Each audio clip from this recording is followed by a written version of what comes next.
সমসাময়িক বিষয় নিয়ে এই মুহূর্তে কথা বলছেন বিএনপি স্থায়ী কমিটির সদস্য সালাউদ্দিন আহমেদ। আমরা সরে যাচ্ছি সেখানে। বান্ডেল থাকলে প্রতি সেনমানিতে টাকা বাঁচবে। বিকাশ সেনমানি বান্ডেল কিনে জিতুন প্রতি লেনদেনে।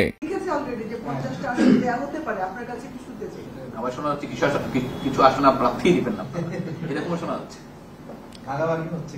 যাদের সাথে জোট হবে তাদের সাথে আলাপ আলোচনা এখন চলমান। আমরা জোটের কাছে সেই সমস্ত আসনগুলো হয়তো ছাড়বো বা শেয়ার করবো, যে আসনগুলো আমরা জিতিয়ে নিয়ে আসতে পারবো বলে আশা রাখি।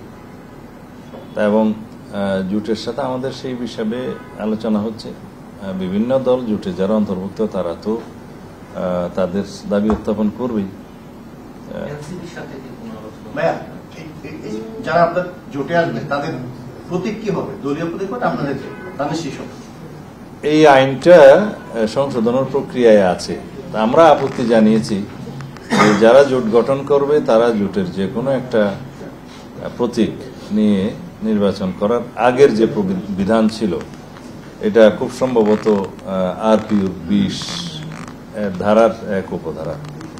তো সেটা পরিবর্তনের জন্য একটা প্রস্তাব গিয়েছে ইলেকশন কমিশনের পক্ষ থেকে। আরো কিছু ধারা আরপিইউর একসাথে অর্ডিন্যান্স জারি হবে, সংশোধনী।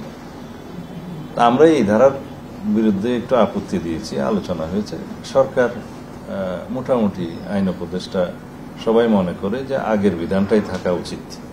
অর্থাৎ জোটভুক্ত দলগুলো যদি চায় নিজের মার্কায় করবে, অথবা জোটের যে কোনো অন্য অথবা বড় দলের মার্কায় করবে, সেই বিধানটা উন্মুক্ত ছিল যেভাবে ওইভাবেই থাকা উচিত।